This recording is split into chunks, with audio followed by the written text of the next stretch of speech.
नमस्कार, आप सभी का स्वागत हमारे चैनल पर। एक कमेंट आता है कि सर एमपीपीएससी प्री की शुरुआत कैसे करें और कहाँ से करें? ये वीडियो उन विद्यार्थियों के लिए है कि जो विद्यार्थी लगातार प्रीलिम्स दे रहे हैं, उनको ये समझ में नहीं आ रहा कि गलती कहाँ हो रही, किस प्रकार हो रही है।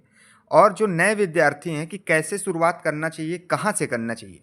ठीक है, ये वीडियो शुरू से लेकर लास्ट तक देखना।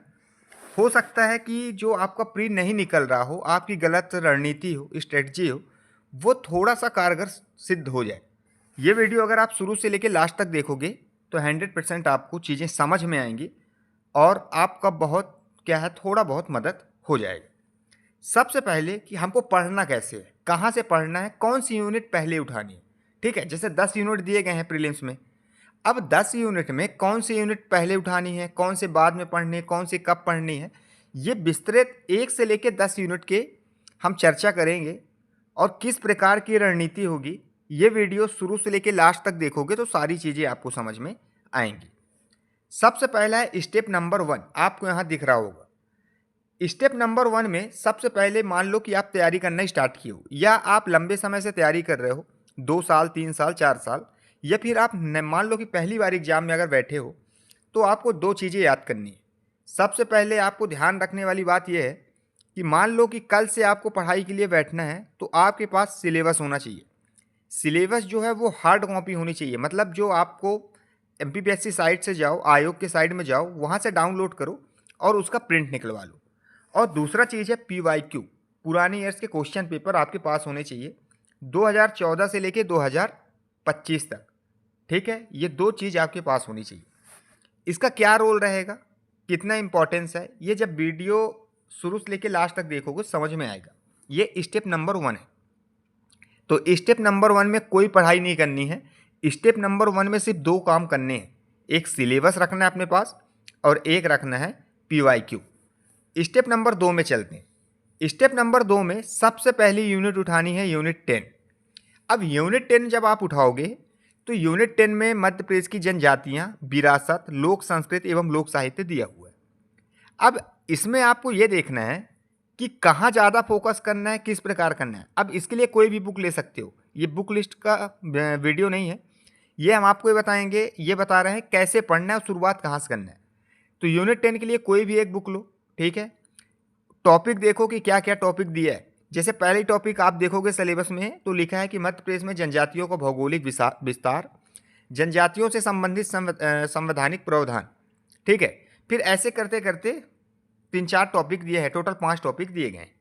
तो सबसे पहले आपको यूनिट 10 में फोकस करना है और यूनिट 10 में जनजातियों वाला टॉपिक है। इसमें जैसे गोंड जनजाति हो गया, भील जनजाति हो गया, कोल जनजाति हो गया, ये जो ज़्यादा जनजाति हैं इन पे ज़्यादा फोकस करना है, ठीक है। क्वेश्चन हर बार यहीं से बनते हैं, इसीलिए मैं बोला कि सबसे पहले सिलेबस रखो अपने पास और पीवाईक्यू रखो। पीवाईक्यू जब रखोगे तो चीज़ें ये समझ में आएंगी कि किस जनजाति से ज़्यादा क्वेश्चन वो बना रहा है और कितनी बार बना चुका है और किस लेवल का बना रहा है, हमको जनजाति में कितनी गहराई में पढ़नी है। तो स्टेप दूसरे में आपको यूनिट 10 से स्टार्ट करना है। ऐसा नहीं कि आप इतिहास उठा लो, भूगोल उठा लो। अगर इतिहास उठाओगे तो युद्ध में ही लड़खड़ा जाओगे, वो युद्ध में ही बहक जाओगे कि अकबर का युद्ध कहाँ हुआ, बाबर का क्या हुआ, हुमायूं कहाँ गया, ये कहाँ गया, हड़प्पा सभ्यता में क्या मिला, वैदिक सभ्यता में क्या मिला, ठीक है, चंद्रगुप्त मौर्य कहाँ घुमा गया, ये यही सब सारी चीज़ें मिलेंगी। तो आपको प्रीलिम्स की जो रणनीति मैं बता रहा हूँ एक बार करके देखना है यार, ठीक है। एक बार करके देखना, कोई पैसे तो मांग नहीं रहा हूँ मैं आपसे कि आप मुझे पैसे दो, एक बार करके देखना जो चीज़ मैं बता रहा हूँ। 100% आप जो आपका प्रीलिम्स बार बार रुक रहा था या आप नए विद्यार्थी हो, 100% बता रहा हूँ कि पहले अटेम्प्ट में प्रीलिम्स आपका निकलेगा। तो दूसरा स्टेप में सबसे पहले क्या करना है, यूनिट 10 उठाना है। यूनिट 10 जनजातियों वाला जो टॉपिक है उसको कवर करना है। अब हो सकता है ये 3 दिन में कर लो, 4 दिन में कर लो, 5 दिन में कर लो, ये टाइम टेबल आप अपने हिसाब से बना लेना। किसी का मान लो कि 3 दिन में कंप्लीट हो रहा है, किसी का 4 दिन में कंप्लीट हो रहा है, किसी का 5 दिन में कंप्लीट हो रहा है। मान लो कोई विद्यार्थी 5 दिन में कंप्लीट कर रहा है तो 5 दिन के बाद वो 2 दिन इसको रिवीजन में रखेगा, ठीक है। कितने दिन, 2 दिन। ऐसा नहीं कि पढ़ लिए और फिर आगे बढ़ गए। ये पूरे यूनिट पढ़ने के बाद 2 दिन वो रिवाइज करेगा और ये यूनिट जब भी पढ़े वो साथ में इस और कुछ नहीं पढ़ना है, ये भी बता दे रहा हूँ। यूनिट 10 अगर उठा रहे हो तो कुछ मत पढ़ो, इसके साथ एक काम करो कि लूस एंड का 1 पेज पढ़ो इतिहास का। कितने पेज पढ़ना है, सिर्फ 1 पेज पढ़ना है। मतलब पहला दिन क्या करना है, अगर आपका लक्ष्य सिर्फ प्रीलिम्स निकालना है तो आप सबसे पहले सिलेबस उठाओ, पुराने ईयर से क्वेश्चन पेपर देखो स्टेप 1, और स्टेप 2 में यूनिट 10 यूनिट 10 जनजातियाँ जो टॉपिक दिया है ये टॉपिक पढ़ो। ये टॉपिक पढ़ने के साथ साथ इसी के साथ साथ एक पेज पर डे लूसेंट का पढ़ो, हिस्ट्री से उठाओ लूसेंट, एक पेज पढ़ना है। और जैसे मान लो 5 दिन में आपका जनजाति कंप्लीट हो रहा है तो 2 दिन और समय दो, अपने टाइम टेबल में डाल लो दिनचर्या जो भी हो कि 2 दिन मुझे रिवीजन करना है, तो ये 7 दिन में आपका ये कंप्लीट हो जाएगा। अब स्टेप 2 में क्या देखना है, स्टेप 2 में आपको डायरेक्ट यूनिट 4 में जाना है। यूनिट 4 में क्या दिया है सर, यूनिट 4 में दिया है मध्य प्रदेश का भूगोल। अब मध्य प्रदेश के भूगोल में जैसे बहुत सारे टॉपिक हैं, वन हो गया, वनोपज हो गया, नदियाँ हो गया, पहाड़ी पठार, है ना, जलवायु, ऋतुओं, तापमान, तमाम टॉपिक दिए गए।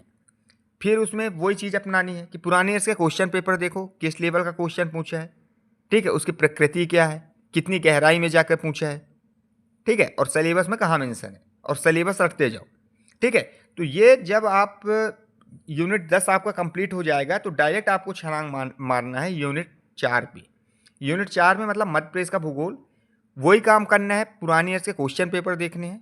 जैसे वन हो गया, अब वन से कैसे क्वेश्चन बनाता है, तो वन से रिपोर्ट से क्वेश्चन बनाता है। सब ज़्यादा वन कहाँ है, मध्य प्रदेश में, और 3-3 जिले उनका दे देगा, 3-4 जिले, वो पूरी लिस्ट आपको याद होनी चाहिए। किस जिले में कितने % वृद्धि हुई है, जो मुख्यतः जहाँ मान लो कोई वन घटा हुआ है, जहाँ घटा है, जहाँ बढ़ा है तो कितना बढ़ा है, कितना घटा है, ठीक है। ऐसे नदियाँ जब आप पढ़ोगे तो उसकी सहायक नदी, उसकी लंबाई कितनी है, कहाँ जाके मिलती है, कौन से बांध बने हुए हैं, तो इस जब आप पुराने ईयर्स के क्वेश्चन पेपर देखोगे तो ये चीज़ें आपको समझ में आ जाएगी, ठीक है। जैसे ऐसे ही मान लो कि पहाड़िया में तो सतपुड़ा और विंध्य से ज़्यादा क्वेश्चन पूछता है। जैसे अखरानी की पहाड़ी, ये एक पूछा था 2021 या 22 के क्वेश्चन पेपर में, ठीक है। तो और जैसे पठार में मालवा पे ज़्यादा फोकस करता है, काली मिट्टी, मिट्टियों से काली मिट्टी, लाल पीली मिट्टी, जैसे एक क्वेश्चन पूछा था बघेलखंड पठार में, बघेलखंड वाले क्षेत्र में कौन सी मिट्टी पाई जाती है, तो इस तरीके से क्वेश्चन पूछता है। तो जब आप ओल्ड क्वेश्चन पेपर देखोगे तो क्या होगा, आपकी चीज़ें स्पष्ट होती दिखाई देंगी कि कहाँ से कितनी गहराई में पूछ रहा है और कहाँ हमको पढ़ाई करनी है, कहाँ जितना ज़्यादा जोर देना है। साथ में वही काम करना है, लूसेंट का पेज रटते जाना है। और मान लो ये आपका 5 दिन में कंप्लीट होता है मध्य प्रदेश का भूगोल, तो पुनः वही करना है कि 2 दिन रिवाइज करना है। तो आपको 2 यूनिट आपके कंप्लीट हो गए, एक यूनिट 10 और एक यूनिट 4, मतलब 20 नंबर आप क्या है कंप्लीट कर लेंगे। नेक्स्ट है स्टेप 4 में आपको डायरेक्ट कहाँ जाना है, यूनिट 2 में। अच्छा सर, यूनिट 2 में क्या है, यूनिट 2 में है कि मध्य प्रदेश का इतिहास, संस्कृत एवं साहित्य। अब जैसे इसमें क्या होता है कि पहले टॉपिक दिया है इतिहास की महत्वपूर्ण घटनाएं, प्रमुख राजवंश। अब ऐसा कोई साल नहीं है जहां से राजवंश से क्वेश्चन न पूछा हो, राजवंश से क्वेश्चन पूछना ही पूछना है, साहित्यकार एवं उनकी कृतियों से क्वेश्चन पूछना ही पूछना है। तो आप वही देखो क्वेश्चन पेपर कि कहाँ कहाँ से क्वेश्चन बनाया है।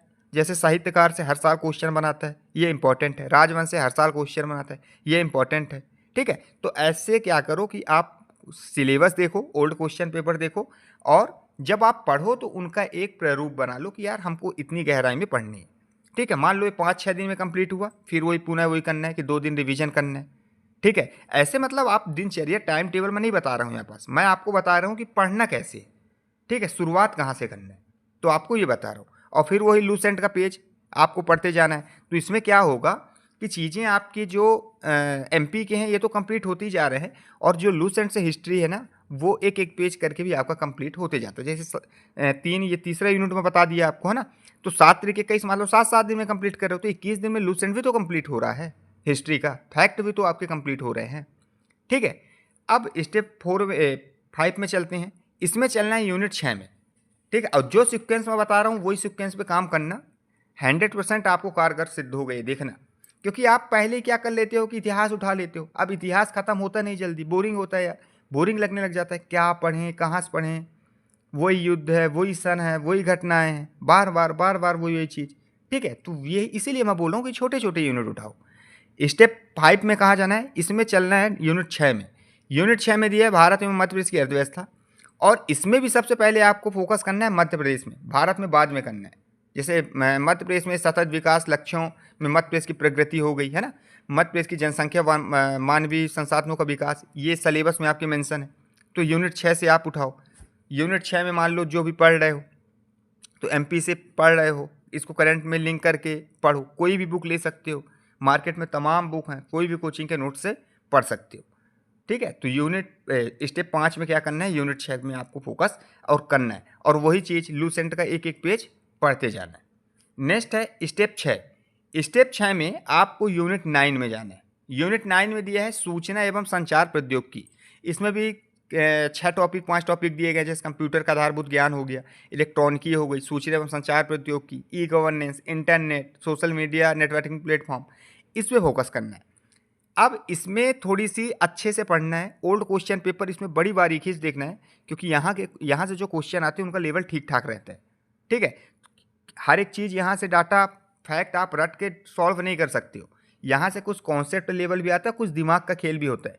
मान लो 10 क्वेश्चन पूछा है तो 5 क्वेश्चन आप बना ले जाओगे, बुक से आ जाएंगी। वो जो 5 क्वेश्चन है वो भी बुक से आएंगे, लेकिन वो थोड़ा सा दिमाग लगाना पड़ेगा। ठीक है, तो यहाँ थोड़ी सी आप ओल्ड क्वेश्चन पेपर में जब देखोगे तो थोड़ी सी PYQ देखोगे तो आपको समझ में आएंगी चीज़ें कि कैसे क्वेश्चन बनाता है। ठीक है, मान लो ई गवर्नेंस से बनाया तो कैसे बनाया है, इलेक्ट्रॉनिकी से बनाया तो कैसे बनाया है, ठीक है, आर्टिफिशियल इंटेलिजेंस से बनाया तो कैसे बनाया है। तो ओल्ड क्वेश्चन पेपर जब आप देखोगे और जब आप पढ़ाई करोगे तो स्पष्ट हर एक चीज़ आपको दिखते चला जाएगा, कहीं नहीं भटकना है, कहीं कोई कुछ भी नहीं है। जो चीज़ मैं बता रहा हूँ वीडियो में एक बार करके देखना, और आपका 3 साल 4 साल से अगर नहीं निकल रहा हो ना तो फिर बताना, एक बार ये चीज़ करके देखना। पहले ही आप इतिहास भूगोल उठा लेते हो, जिसके वजह से क्या होता है कि आपकी पढ़ाई का जो रूटीन होता है 20 दिन 50 दिन आपका वही चलते रहता है, इतिहास ख़त्म नहीं हो पा रहा है, और ख़त्म हुआ तो रिवीजन करने का समय नहीं। इसीलिए बोल रहा हूँ कि ये छोटे छोटे चीज़ करके देखना, जो चीज़ मैं बता रहा हूँ ये 100% कारगर साबित होगा। अब वही चीज़ इसमें करना है, और इसमें आप दिनचर्या भी बना सकते हो कि मेरे को मान लो कि 5 दिन पढ़े, 2 दिन रिवीजन करे, 1 दिन MCQ, या फिर डेली MCQ करो। जितना चीज़ है ना उतना ही पढ़ो, इकट्ठा नहीं कि 5 सब्जेक्ट लेके बैठ गए। जो जो यूनिट में बता रहा हूँ उसी हिसाब से चलते जाओ कि 7 दिन पढ़ना है तो सिर्फ मध्य प्रदेश की जनजाति ही पढ़ना है, उसके साथ लूसेंट के एक पेज पढ़ना है और MCQ लगाना है, जोरदार MCQ लगाना है, बस इसके सिवा कुछ नहीं पढ़ना है। प्री ऐसे ही निकलेगा, क्योंकि जान रहे हो कटा पस्सी जा रहा है। नेक्स्ट देखते हैं स्टेप 7। स्टेप 7 में, स्टेप 7 में यूनिट 7 को पकड़ना है। अब यूनिट 7 में भी देखना है कि कहाँ से क्वेश्चन ज़्यादा बन रहे हैं। जैसे आप देखोगे तो प्रदूषण से क्वेश्चन आना ही आना है, मानव शरीर संरचना से क्वेश्चन आना है, उपग्रह से क्वेश्चन आना है। तो जहाँ से क्वेश्चन हर साल आ रहा है तो सबसे पहले वहाँ फोकस करना है। ठीक है, सबसे पहले कहाँ करना है, जहाँ से क्वेश्चन हर साल आ रहा है। और इसको क्या है कि इसको 6 दिन 7 दिन वही दो, फिर 2 दिन रिवीजन में डालो, MCQ प्रैक्टिस करो और लूसेंट का एक पेज पढ़ते चलो। तो क्या करना है कि स्टेप 7 में, यूनिट 7 में जाना है। नेक्स्ट है स्टेप 8। स्टेप 8 में यूनिट 5 में जाना है। यूनिट 5 में क्या है, भारत एवं मध्य प्रदेश की संवैधानिक व्यवस्था। अब भारत एवं मध्य प्रदेश की संवैधानिक व्यवस्था कोई भी नोट्स हो, कोई भी बुक हो, जैसे संविधान सभा, राष्ट्रपति, संसद, सर्वोच्च न्यायालय, ये कुछ ना करो, लूसेंट से कवर कर लो। ठीक है, और जो भी चीज़ें बचे हैं वो सिलेक्शन तक, ये परीक्षा धाम से कवर कर लो, तो दोनों आपका कवर हो जाएगा। तो मतलब जो स्टेप मैं बता रहा हूँ इसी सीक्वेंस पे अगर आप चलोगे तो चीज़ें देखना बहुत जल्दी कंप्लीट होगा, पढ़ने में मन लगा रहेगा, आपके अंदर भटकाव नहीं आएगा, आपको ये नहीं लगेगा कि मेरा ये छूट रहा है वो छूट रहा है, हर एक चीज़ कवर होते चले जाएगा। और लूसेंट का एक पेज पढ़ना ही पढ़ना है। ठीक है, तो स्टेप 8 में यूनिट 5 को करना है। स्टेप 9 में क्या करना है, यूनिट 3। यूनिट 3 क्या है, यूनिट 3 में दिया है भारत का भूगोल। यूनिट 3 के लिए कुछ मत करो, लूसेंट में जो 10-12 पेज दिया है उसको रट ले जाओ, उससे बाहर क्वेश्चन आना ही नहीं है, गारंटी से बोल रहा हूँ, उससे बाहर क्वेश्चन आते ही नहीं है। हाँ, कुछ टॉपिक हैं जो लूसेंट में न दिए हों, वो क्या करो आप कि किसी दूसरे सोर्स से अपना लो। बाकी यूनिट 3 के लिए आपको कहीं नहीं भटकना है, लूसेंट उठाओ, पूरा रट डालो। ठीक है, उसी से आपका क्वेश्चन पूरा बन जाएगा। 8 से 9 क्वेश्चन डायरेक्ट वहाँ से बन जाएंगे, क्योंकि लूसेंट में आप देखना, जब पुरानी ईयर्स का क्वेश्चन पेपर देखोगे और लूसेंट से मिलाओगे तो ऑलमोस्ट क्वेश्चन वहाँ से बन जाते हैं। स्टेप 9 में आपको यूनिट 3 उठाना है। इसके बाद है स्टेप 10। इसमें जाना है, अब आपको करना है यूनिट 1, और यूनिट 1 में है भारत का इतिहास। अब इसमें भी क्या करना है, इसमें भी ऐसा नहीं डायरेक्ट एंट्री आप प्राचीन इतिहास, मध्यकालीन, जो आप पहले पढ़ रहे थे पेज नंबर 1 से मैं बोला वो तो धीरे धीरे आपका कंप्लीट हो गया इतिहास। अब सबसे ज़्यादा फोकस करना है संकल्पना विचार, ये कंप्लीट करो। और आप पहले इतिहास पढ़ के रखे हो तो उसको क्या करो, रिवीजन कर लो। ठीक है, और जो भी सोर्स से आप पढ़ रहे हो ठीक है, लेकिन लूसेंट पहले सबसे पहली प्राथमिकता दो लूसेंट को, और जो ये चीज़ें मैं बता रहा हूँ बेसिक चीज़ में ज़्यादा फोकस देना है। जैसे कोई बोलता है ना लूसेंट से क्या आता है, लूसेंट से हर एक क्वेश्चन आता है, आप मिला के देखना कभी, ठीक है। आपको हर साल 30 से 40% लूसेंट का क्वेश्चन आपको मिल जाएगा, कभी मिला के देख लेना आप, ठीक है। तो स्टेप 10 में क्या करना है, यूनिट 1 को उठाना है। इतिहास आप पहले ही पढ़ लिए थे, जब आप यूनिट 10 स्टार्ट किए थे उसी दिन से इतिहास पढ़ लिए थे। संकल्पना विचार और ये भारत की सांस्कृतिक विरासत, कला, प्रारूप, इसमें ज़्यादा फोकस करना है, और जो आप पढ़े हो लूसेंट से उसको रिवाइज कर लेना है, और आपका काम बनता चला जाएगा। स्टेप 11 यूनिट 10 में है करंट अफेयर्स। ये जब एग्ज़ाम आएगा कुछ मत करो, एग्ज़ाम पीडीएफ आता है और इस पीडीएफ आती है, उठाओ और दोनों को रट डालो। एमपी के लिए एग्ज़ाम पीडीएफ और नेशनल इंटरनेशनल के लिए इस पीडीएफ उठाओ और सीधे पूरे फैक्ट रट डालो, कहीं इसमें भटकने की ज़रूरत नहीं है। अगर न्यूज़पेपर आप पर डे पढ़ते हो तो अच्छी चीज़ें, और नहीं पढ़ रहे हो मान लो, तो यही दो सोर्स है, एग्ज़ाम पीडीएफ और इस पीडीएफ, दोनों उठाओ और रट डालो, यहाँ से आपका काम हो जाएगा। स्टेप 12 में है अब इन पूरे सारे चीज़ों को अपने हिसाब से रिवीजन पॉइंट बनाओ कि कैसे रिवीजन करना है। हो सकता है अगर हो सके तो आप कम से कम 2 से 3 बार रिवीजन करो। अब मैं हर एक चीज़ स्टार्टिंग बता दिया कि शुरुआत कैसे करना है, कहाँ से करना है।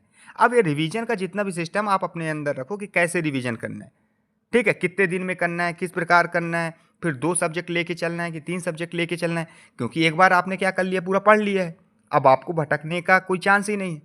तो आप क्या करो, इस सब पूरे साइकिल को आप घुमाना स्टार्ट कर दो, ठीक है। वैसे ही रिवीजन करो कि हो सकता है पहले 10 में करो, फिर 4 में करो, ऐसे ही करो। फिर आपको 2-2 सब्जेक्ट में अगर रिवीजन करने में इंटरेस्ट है 2-2 सब्जेक्ट में करो। 3 सब्जेक्ट के लिए अगर आपको समय मिल रहा है तो 3 सब्जेक्ट करो। तो कहने का मतलब है रिवीजन करो, 3 से 4-5 बार रिवीजन कर लो, 100% प्रीलिम्स से कोई नहीं रोक सकता, ये मेरी गारंटी है, ठीक है। फ्री मेंटरशिप प्रोग्राम, छोटी सी जानकारी है, अगर आप फ्री मेंटरशिप प्रोग्राम से जुड़ना चाहते हो हमारे प्रीलिम्स के लिए, स्क्रीन पर नंबर दिख रहा है, इस नंबर पे आप सब मैसेज करो, व्हाट्सअप मैसेज, तो आप ऐड हो जाओगे। लेकिन इससे पहले आपको डिस्क्रिप्शन पर टेलीग्राम ग्रुप का लिंक दिया गया है, उस ग्रुप में आपको ऐड होना है। वहाँ से आपको एक रजिस्ट्रेशन फॉर्म भर के और इस नंबर पे मैसेज कर देना है, आप फ्री मेंटरशिप प्रोग्राम से ऐड हो जाओगे। 45 दिन का एक कोर्स है, 45 दिन में हम हर एक चीज़ बता रहे हैं कि कैसे पढ़ना है, कहाँ से पढ़ना है, किस हिसाब से पढ़ना है। अब जैसे मान लो कि मध्य प्रदेश का भूगोल पढ़ना है तो कैसे पढ़ना है, वन में कितनी गहराई जाना है, वन उपज में कितनी, ऑलरेडी वहाँ मीटिंग होती है, ठीक है। पूरे विद्यार्थी जितने रहते हैं सब मीटिंग में रहते हैं और पूरे डिस्कस करते हैं, जिनके जो डाउट रहते हैं क्लियर करते हैं, ठीक है। तो फ्री मेंटरशिप प्रोग्राम में जुड़ने के लिए डिस्क्रिप्शन में टेलीग्राम ग्रुप का लिंक दिया गया है, वहाँ से आपको एक फॉर्म मिलेगा, वो फॉर्म भरो और स्क्रीन पर जो नंबर दिख रहा है 777-084-1050 पर आप व्हाट्सअप मैसेज कर दो, आप फ्री मेंटरशिप प्रोग्राम से ऐड हो जाएंगे। मिलते हैं नेक्स्ट वीडियो में, तब तक के लिए जय हिंद, जय भारत, वंदे मातरम।